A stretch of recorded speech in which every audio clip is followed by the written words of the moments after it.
We'd been called into an area which is probably the most IED'd area on the planet, and I was being handed a piece of equipment by Corporal Johnny Wallace, and he stood on an undetected device. Everything appears in slow motion then when there's an explosion.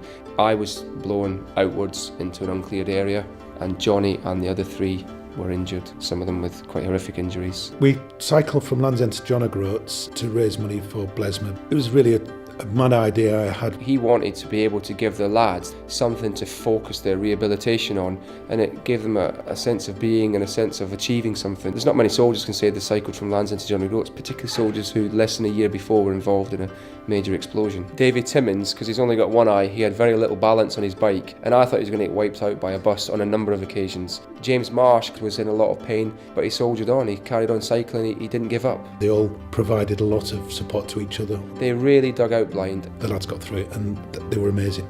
Failure's not an option, we will do it.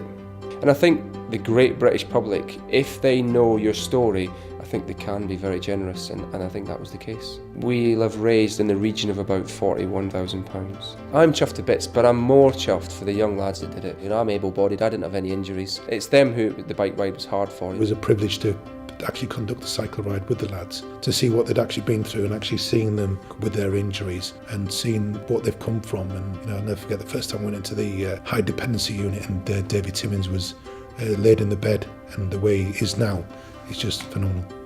I don't think they realise what they have actually done.